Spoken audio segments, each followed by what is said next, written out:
नमस्कार प्यारे बच्चों, जय हिंद। मैं परिहार सर आप सभी का मेरे इस YouTube channel primary digital study में स्वागत है। प्यारे बच्चों, आज के इस वीडियो में हम कक्षा 5वीं की ईवीएस का पाठ 23 सीखने जा रहे हैं और इस पाठ का नाम है मध्य प्रदेश एवं उसकी संपदा। आप सभी को कक्षा 5वीं की पर्यावरण अध्ययन आपको ओपन करना है और पाठ आपको 23 निकाल लेना है। वीडियो को आप शुरू से लेके अंत तक जरूर देखें, क्योंकि इस वीडियो के माध्यम से आप पाठ 23 सीखने जा रहे हैं। और बिना देर किए हम वीडियो की शुरुआत करते हैं और इस पाठ को हम पढ़ना प्रारंभ करते हैं। बीच में जो भी प्रश्न आएंगे उन्हें हम कंप्लीट करते हुए आगे बढ़ेंगे। तो जैसा कि आप स्क्रीन में देख रहे हैं, ये पाठ 23 है और इस पाठ का नाम है मध्य प्रदेश एवं उसकी संपदा। आप कॉर्नर में देख रहे हैं, ये मध्य प्रदेश का नक्शा है और अब हम पढ़ना प्रारंभ करते हैं। मध्य प्रदेश का परिचय। मैं अपनी शिक्षिका और कक्षा के सहपाठियों के साथ पचमढ़ी घूमने गई। यह मध्य प्रदेश का पहाड़ी स्थान है और इस यात्रा में बस की खिड़की से बाहर के अनेक मनोरम दृश्य देखने को मिले। हरे भरे खेत और ऊंचे ऊंचे पहाड़, मैदानी भाग, बहते हुए झरनों के मनोहारी दृश्य देखकर बहुत आनंद आया। बातों बातों में शिक्षिका ने हमें बहुत सारी उपयोगी बातें भी बताई। आप देख रहे हैं, यहां पर आपको एक झरना दिखाई दे रहा है।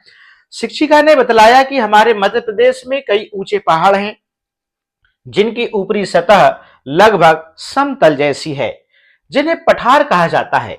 जब ये ऊंचे और बड़े पहाड़ शिखर से नुकीले और खड़ी ढाल लिए होते हैं तो पर्वत कहलाते हैं। जैसे देश के उत्तर में स्थित हिमालय पर्वत। प्रदेश में प्राकृतिक दृष्टि से ऐसे 5 मुख्य पठार हैं, जैसे मालवा का पठार, मध्य भारत का पठार, रीवा पन्ना का पठार, बुंदेलखंड का पठार और बघेलखंड का पठार। इन पठारों के बीच की जगह घाटी कहलाती है। जैसे हम पचमढ़ी जाने के समतल भाग से गुजर रहे हैं तो यह क्षेत्र नर्मदा घाटी में आता है, जिसमें प्रदेश की सबसे बड़ी नर्मदा नदी बहती है। प्रदेश में ऐसी छोटी बड़ी नदियां चंबल, सोन, ताप्ती, बेतवा, छिप्रा, तवा, वानगंगा आदि नदियां प्रदेश के अलग अलग क्षेत्रों में बहती हैं, जिससे हमारा मध्य प्रदेश हरा भरा और उपजाऊ क्षेत्र बना है। बस में जलपान की उत्तम व्यवस्था थी। जलपान करते करते शिक्षिका ने बताया कि इन पठारों और घाटियों में मध्य प्रदेश की अतुल संपदा बिखरी पड़ी है। जब संपदा की बात आई तो हम सब बच्चे उत्सुकता से संपदा के बारे में जानने के लिए शिक्षिका की ओर देखने लगे। शिक्षिका ने हमें इस प्रकार समझाया। चलिए अब हम अगले पेज में चलते हैं। कृषि संपदा। आइए हम कृषि संपदा से अब हम परिचित होते हैं। हमारे प्रदेश की मिट्टी उपजाऊ है, जो कृषि के लिए अति उत्तम है। इसलिए हमारा प्रदेश कई फसलों के उत्पादन में आत्मनिर्भर है और अनेक प्रकार की कृषि संपदा अन्य प्रदेशों को उपलब्ध कराता है। शिक्षिका ने बताया कि अपने प्रदेश में सोयाबीन की फसल अधिक होती है, इसलिए हमारे प्रदेश को सोया राज्य के नाम से जाना जाता है या जा रहा है। इस फसल की पैदावार उज्जैन, इंदौर, धार, देवास, रतलाम, मंदसौर, शाजापुर, होशंगाबाद आदि जिलों में होती है। सोयाबीन से कई उत्पाद बनाए जाते हैं। सोयाबीन की खली एवं भूसा विदेशों में भेजा जाता है। इससे हमारे प्रदेश को राजस्व के रूप में धन प्राप्त होता है। हमारे प्रदेश में कृषि भूमि अधिक होने के कारण केवल सोयाबीन ही नहीं, अन्य फसलों की पैदावार भी होती है, जैसे गेहूं, चना, तुअर, ज्वार, मूंग, उड़द, मसूर, धान, मक्का, बाजरा, कपास, अफीम, मूंगफली, अलसी, गन्ना, तिल, मिर्च आदि। इन फसलों के खरीदने बेचने से किसानों को आय प्राप्त होती है, इसलिए इसे कृषि संपदा कहा जाता है। फसलें 2 तरह की होती हैं। कुछ फसलें जो हम अनाज के रूप में उपयोग करते हैं, जैसे गेहूं, चना, धान आदि खाद्यान्न फसलें कहलाती हैं, मतलब इन फसलों को खाया जाता है, इसलिए ये जो फसलें खाद्यान्न फसलें कहलाती हैं। कुछ फसलों का उपयोग हम उद्योगों में करते हैं, इन्हें हम व्यापारिक एवं व्यावसायिक फसलें कहते हैं, जैसे कपास से कपड़ा, गन्ने से शक्कर एवं तिलहन फसलों से तेल बनाया जाता है या बनाना आदि। कुछ करने के लिए नीचे कुछ फसलों की सूची दी गई है। इनमें से खाद्यान्न एवं व्यावसायिक फसलें छांटकर लिखिए, जैसे गेहूं, कपास, सोयाबीन, तुअर, मूंगफली, गन्ना, मसूर, मक्का, चना, धान, अलसी, ज्वार, बाजरा, तिल, मिर्च। अब यहाँ पर खाद्यान्न जो फसलें हैं जिन्हें हम खाते हैं और व्यावसायिक फसलें जिनको बेच के धन अर्जित किया जाता है, चलेगा। अब यहाँ पे देखिएगा, गेहूं, तुअर, मसूर, मक्का, चना, धान, ज्वार, बाजरा, ये खाद्यान्न फसलें हैं। व्यावसायिक फसलें कपास, सोयाबीन, मूंगफली, गन्ना, अलसी, तिल, मिर्च, इस प्रकार से ये व्यावसायिक फसलें हैं। नेक्स्ट पेज में चलते हैं। हमारी फसलें, हमारे किसान एक वर्ष में प्रमुख रूप से दो फसलें लेते हैं। एक फसल माह मई जून में बोई जाकर सितंबर अक्टूबर माह में काटी जाती है, जिसे खरीफ की फसल कहते हैं। इसको थोड़ा सा ध्यान रखना चाहिए आपको कि मई जून में जो फसल बोई जाती है उसे सितंबर अक्टूबर माह में काटी जाती है, इसे हम खरीफ की फसल कहते हैं। जैसे सोयाबीन, मूंगफली, कपास, धान, मक्का, ज्वार आदि। दूसरी फसल माह अक्टूबर नवंबर में बोई जाकर माह मार्च अप्रैल में काटी जाती है, जिसे रबी की फसल कहा जाता है। जैसे गेहूं, चना, अलसी, मटर आदि। कुछ फसलें गर्मी के प्रारंभ में बोई जाती हैं और वर्षा के प्रारंभ में काटी जाती हैं, जिन्हें जायद फसलें कहा जाता है। हरी सब्जियां और एवं मौसमी फल आदि। चलिएगा चर्चा। आपके जिले में उगाई जाने वाली रबी और खरीफ की फसलों की सूची बनाइए और तालिका को भरिए। हाँ, ये हमारे जिले की जलवायु के अनुसार ये डिपेंड करता है कि वहां के जो किसान हैं रबी और खरीफ की फसल किस प्रकार से उत्पादन करते हैं। ये वहां की जलवायु पे डिपेंड करता है। वहां पे जो भूमि है, उसकी जो मिट्टी है, मिट्टी के उर्वरकता या मिट्टी में क्या चीज का उत्पादन होगा, किस चीज का उत्पादन होगा, इस पे भी निर्भर करता है। तो जैसे हम बात करते हैं सिवनी जिले की, तो जिलों में बोई जाने वाली जो फसलें हैं, तो यहाँ पे हमने ओवरऑल लिख रखा है धान, मक्का, तुअर, सोयाबीन, तिल, चना, गेहूं, अलसी, गन्ना। रबी में धान अधिकतर होता है और खरीफ में गेहूं और सरसों अधिक यहाँ पे लगता है। ठीक है ना। प्रदेश की प्रमुख फसलें तथा उनके उत्पादक जिले देखिएगा। गेहूं जो है सीहोर, विदिशा, होशंगाबाद, शिवपुरी, ग्वालियर, भोपाल आदि। धान बालाघाट, ग्वालियर, जबलपुर, भिंड, रीवा, उमरिया आदि। सोयाबीन में छिंदवाड़ा, सिवनी, झाबुआ, नीमच, इंदौर, धार, रतलाम आदि। सरसों में मुरैना, ग्वालियर, भिंड, श्योपुर आदि। और कपास में खंडवा, धार, उज्जैन, देवास, शाजापुर, मंदसौर आदि। मूंगफली में खरगोन, धार, बैतूल, छिंदवाड़ा, मंदसौर, झाबुआ, राजगढ़ आदि। इस प्रकार से यहाँ पे फसलें लिखी हुई हैं और इन फसलों का सबसे ज्यादा जो उत्पादन है इन जिलों में होता है। चलिएगा। खनिज संपदा। स्वतंत्रता दिवस का दिन था। बस में यात्रा के दौरान रेडियो से गाने की ये पंक्तियां सुनाई दे रही थी।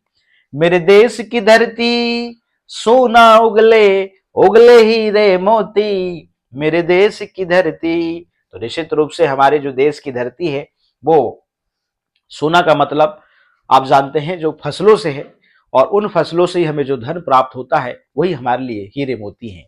ठीक है ना। और हीरे मोती भी हमको हमारे संपदा से प्राप्त होते हैं, खनिज जो प्राप्त होते हैं, तो वो ये सब चीजें हैं, ये हमें प्राप्त होते हैं हमारी धरती माँ से।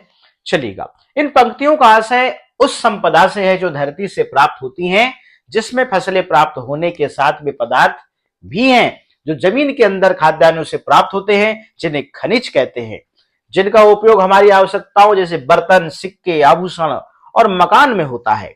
इन खनिजों को शुद्ध करके कई मानव उपयोगी वस्तुएं भी प्राप्त करते हैं। देखिएगा, अब खनिज में लोहा है, तांबा है, सोना है, चांदी है, हीरा है और कोयला है। यहाँ पे खनिज के उपयोग लोहा से बर्तन, इमारतें, फर्नीचर आदि बनाए जाते हैं। तांबा से सिक्के, बर्तन, मूर्तियां, बिजली के तार बनाए जाते हैं। सोना और चांदी से सिक्के, आभूषण और इलेक्ट्रॉनिक उपकरण बनाए जाते हैं। हीरा से आभूषण, कांच काटने में यूज होता है। कोयला बिजली निर्माण और ईंधन में उपयोग होता है। इस प्रकार से कहां से आए खनिज? तो खनिज पदार्थ जमीन के अंदर गहराई से खोद कर निकाले जाते हैं, और जिन स्थानों से ऐसे पदार्थ निकाले जाते हैं उन्हें खदान कहते हैं। और कई स्थान तो खनिजों की उपलब्धता के कारण पहचाने जाते हैं। जैसे हमारे प्रदेश में तांबा उत्पादन हेतु बालाघाट की मलाज खंड खदान प्रसिद्ध है, और प्रदेश में प्रमुख खनिज निम्नलिखित स्थानों में पाए जाते हैं। जैसे हीरा, आपको पन्ना में बहुत खदानें मिलेंगी, यहाँ पे हीरा पाया जाता है। तांबा बालाघाट में, चूना पत्थर कटनी, नीमच और मंदसौर में।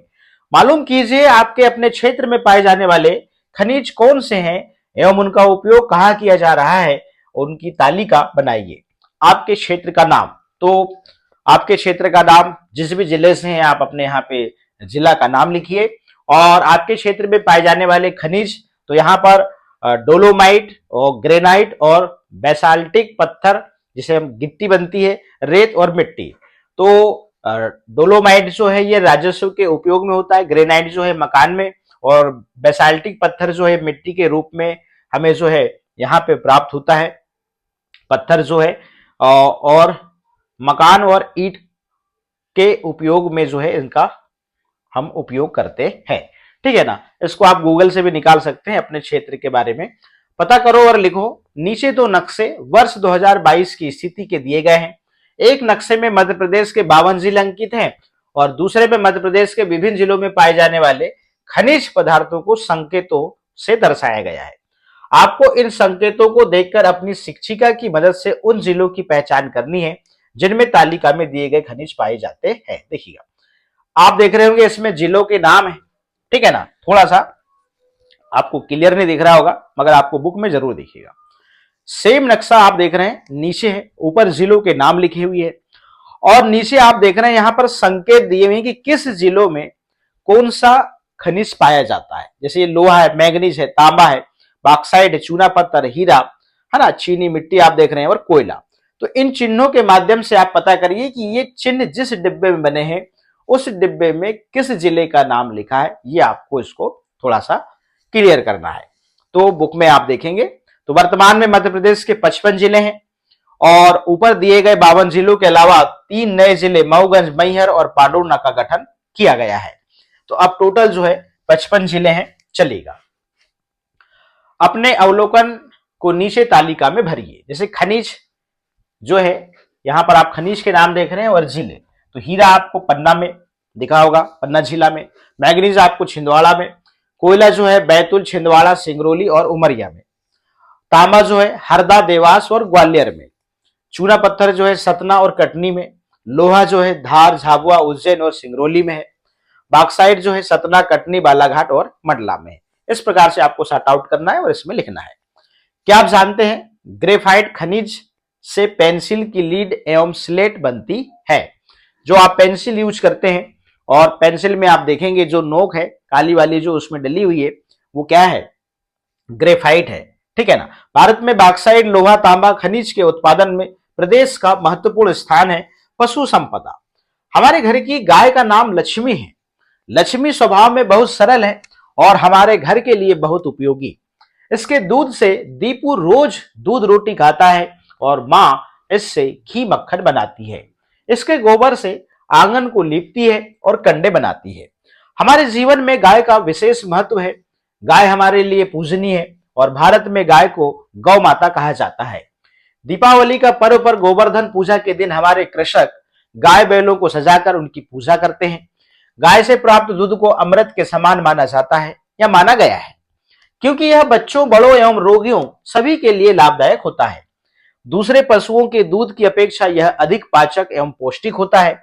गाय का मूत्र प्राकृतिक चिकित्सा में कई रोगों के निवारण में उपयोगी है और हमारे किसान खेती के साथ पशुपालन व्यवसाय अपनाते हैं, जिसमें वे फसल उत्पादन के साथ पशुपालन भी करते हैं। यह उनके लिए लाभदायक भी होता है क्योंकि उनकी खेती से पशुओं को दाना चारा मिल जाता है और साथ ही पशुओं के मलमूत्र से खेती के लिए जैविक खाद प्राप्त हो जाता है। वह अपने परिवार के लिए दूध बचाकर शेष दूध शहरों में बेचकर आय भी प्राप्त करते हैं, ये पैसे कमाते हैं। ठीक है ना। अब जैविक घटकों की परस्पर निर्भरता, देखिए यहां पर पेड़ पौधे हैं। अब यहां पे देखिएगा पेड़ पौधों से भोज्य पदार्थ और शुद्ध वायु मिलती है, जिसपे पूरी मनुष्य जाति जो है वो निर्भर है। ठीक है ना। अब यहां पे देखिएगा, अब यहां पर जो है आप देख रहे हैं ऊपर पालतू पशु है, तो गाय, भैंस, बकरी, ऊंट, भेड़ जो है आप देख रहे हैं, इन्हीं पे जो है ये भी सब क्या है, इस पे इसी पे निर्भर है। और यहाँ पर जीवांश मिट्टी, चाय, चारा, घास, खली, चूनी आदि, ये देखो यहाँ पे जो है गाय भैंस से जो गोबर मिलता है वो पेड़ पौधों को मिलता है। और यहाँ पर आप देख रहे हैं, और बकरी दूध, घी जो मिलता है वो मनुष्य को प्राप्त होता है। ठीक है ना। अब यहाँ पे इसका जो आप देख रहे हैं, इनसे जो मूत्र मिलते हैं तो मनुष्य जाति को फायदा होता है। और ये जो पालतू पशुओं से और जो मूत्र मिल रहा है, इससे पेड़ पौधों को भी फायदा होता है। इस प्रकार से एक प्रकार से ये एक दूसरे पे आपको निर्भर वाला यहाँ पर एक घटकों का एक डायग्राम दिखाया गया है। आगे चलते हैं। दूध से दही, मक्खन, पनीर, घी, मावा, मठा आदि पौष्टिक पदार्थ भी तैयार किए जाते हैं जो हमारे भोजन का अवयव होते हैं। गाय के बछड़े बैल के रूप में खेती कार्य में काम आते हैं और भारतीय कृषक खेती के अनेक कार्यों में मुख्यतः बैलों का ही प्रयोग करते हैं। वे बैलों का उपयोग बैलगाड़ी में सामान ढोने में करते हैं। इसलिए पशु भी हमारी संपदा है और सभी पशु हमारे मित्र हैं तथा हमें भी इनके लिए साफ पीने का पानी, ताजा चारा और इनके भोजन की व्यवस्था करनी चाहिए। चित्र में दिए गए खाली गोलों में गाय से मिलने वाले पदार्थों को लिखो। तो ये गाय है, गाय से गोबर, घी, दूध, दही, मक्खन, मूत्र ये सब हमें प्राप्त होता है। हमारे किसान फसल उत्पादन के साथ अनेक पशुओं को भी पालते हैं जिनसे अनेक उपयोगी वस्तुएं मिलती हैं और यह पशु हमारे अनेक कार्यों में मदद करते हैं।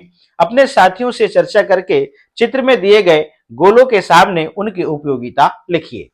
आप देख रहे हैं भेड़ से ऊन प्राप्त होता है, ऊंट से सवारी करने में और बोझा ढोने में इनका उपयोग किया जाता है। गधा एवं खच्चर का उपयोग बोझा ढोने के लिए किया जाता है, घोड़ा का सवारी करने के लिए, बकरी का दूध और ऊन के लिए, गाय एवं भैंस का दूध के लिए। इस प्रकार से ये जो हमारे उपयोगी पशु हैं इनका उपयोग यहाँ पर हमको लिखना है। चलिए आगे चलते हैं, अगला पेज। अब पर्यटन संपदा, जैसे हम पचमढ़ी घूमने आए वैसे हमारे प्रदेश में कई ऐसे स्थान हैं जहां सैकड़ों वर्ष पुरानी इमारतें, अभ्यारण्य, गुफाएं, शैलचित्र आदि मिलते हैं। कुछ स्थान प्राकृतिक सुंदरता लिए हुए हैं और कुछ स्थानों पर अति प्राचीन मंदिर और किले हैं। यह है सांची स्फूर्त, आप देख रहे हैं।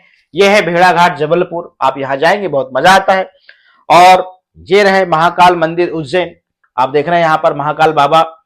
निश्चित रूप से जब भी आपका सहयोग बने तो जरूर जाइए, यहाँ पर महाकाल बाबा जरूर आप पे कृपा करेंगे। ग्वालियर का किला ये भी देखने लायक है, जरूर जाइए जब भी आपको समय मिलता है गर्मी में।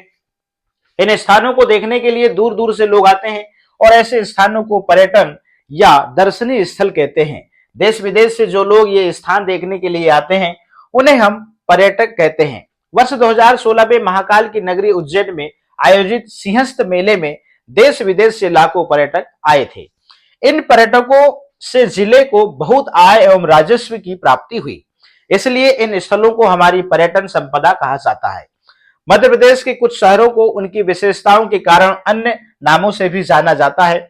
नीचे कुछ शहरों के उन नामों को जानिए। जैसे अन्य नाम है, जैसे संगमरमरी नगरी, तो ये जबलपुर को कहा जाता है क्योंकि भेड़ाघाट में जाएंगे तो आपको वहां पर संगमरमर मिलेगा।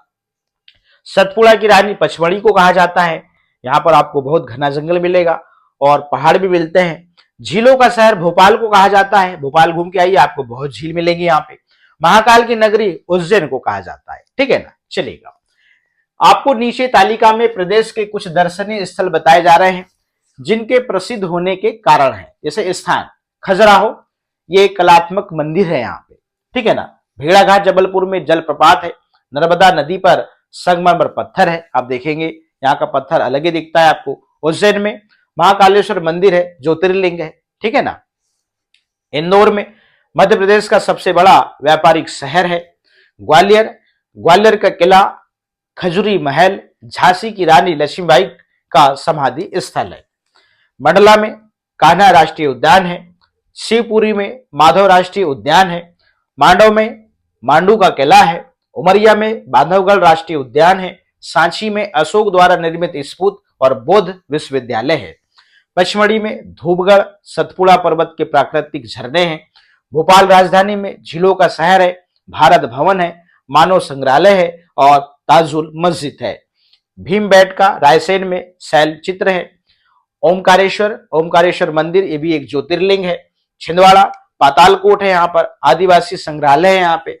और रीवा में सफेद शेर आपको देखने को मिलेगा, ठीक है ना। मुकुंदपुर जाइए, आपको निश्चित रूप से वहां पे आपको सफेद शेर जरूर देखने मिलेगा। अब ये प्रश्न है, यदि अब आप अपने प्रदेश को घूमना चाहोगे तो किन दो राष्ट्रीय उद्यानों को देखना पसंद करोगे, नाम लिखिए। तो हमने यहाँ पर लिखा कान्हा राष्ट्रीय उद्यान, बांधवगढ़ राष्ट्रीय उद्यान। आप नक्शे में झीलों का शहर पहचानते हो, उसे नक्शे में रंग भरकर बताइए। जी हां, झीलों का शहर भोपाल कहलाता है और छात्र नक्शे में स्वयं रंग भरें। चलिएगा, चलो यह करें। नीचे दी गई तालिका में मध्य प्रदेश के जिलों के नाम दिए गए हैं और पाठ में दिए गए नक्शे एवं जानकारी के आधार पर उन जिलों में पाए जाने वाले खनिज, फसल एवं प्रसिद्ध स्थलों के नाम लिखिए। हम बात करते हैं उज्जैन की, तो उज्जैन में यहाँ पर जो फसल है वो सोयाबीन की होती है। खनिज की बात करें तो यहाँ पे लोहा होता है और दर्शनीय पर्यटन स्थल की बात करें तो यहाँ पे महाकाल मंदिर है। छिंदवाड़ा की बात करते हैं तो छिंदवाड़ा में सबसे ज्यादा मूंगफली का उत्पादन होता है। यहाँ पर खनिज आपको मैग्नीज मिल जाएगा और दर्शनीय स्थल यहाँ पे आप देखेंगे पातालकोट है। ग्वालियर की बात करते हैं, यहाँ पर सबसे ज्यादा गेहूं होता है। खनिज की बात करें तो यहाँ पे तांबा होता है और दर्शनीय पर्यटन स्थल की बात करें तो ग्वालियर का किला है, रानी लक्ष्मीबाई का समाधि स्थल है। उमरिया की बात करें तो यहाँ सबसे ज्यादा धान होता है और यहाँ पर खनिज में कोयला, और दर्शनीय पर्यटन स्थल की बात करें तो बांधवगढ़ राष्ट्रीय उद्यान है। मध्य प्रदेश की जानकारी पर आधारित कुछ प्रश्न तैयार कर कक्षा में क्विज प्रतियोगिता का आयोजन करें। तो ये आपकी कक्षा शिक्षक करेंगे। क्विज प्रतियोगिता कैसे करें, तो आप यहाँ पे देखिएगा, समूह अ और समूह ब, खनिज हीरा किस जिले में पाया जाता है, और समूह बी जो है यहाँ पर क्विज बनाएगा, तांबा किस जिले में पाया जाता है। फसल में सोयाबीन कहां बोया जाता है। समूह बी प्रश्न बनाएगा, गेहूं कहां बोया जाता है। पशुधन घोड़े का उपयोग किस कार्य के लिए किया जाता है। समूह अ और समूह ब भेड़ का उपयोग किस कार्य के लिए करते हैं। पर्यटन की बात करें, किस स्थान को सतपुड़ा की रानी के नाम से जाना जाता है, और यहां पर समूह ब जो क्विज बनाएगा, किस स्थान को संगमरमरी नगरी के नाम से जाना जाता है। इस प्रकार से आप क्विज बनाना है और आपको समूह अ और समूह ब के बीच में इसको खेलना है। इस तरह से प्रत्येक थीम पर 5-5 प्रश्न तैयार कीजिए और क्विज प्रतियोगिता 2 समूह में आयोजित कीजिए। तो प्यारे बच्चों, इस प्रकार से आज हमने कक्षा 5वीं की ईवीएस, जिसे हम पर्यावरण अध्ययन कहते हैं, इसका जो पाठ 23 है इसको हमने कंप्लीट कर लिया है। तो आज के इस वीडियो में इतना ही। फिर मिलेंगे हम नेक्स्ट वीडियो में नेक्स्ट सब्जेक्ट के साथ में। आप सभी का बहुत बहुत धन्यवाद।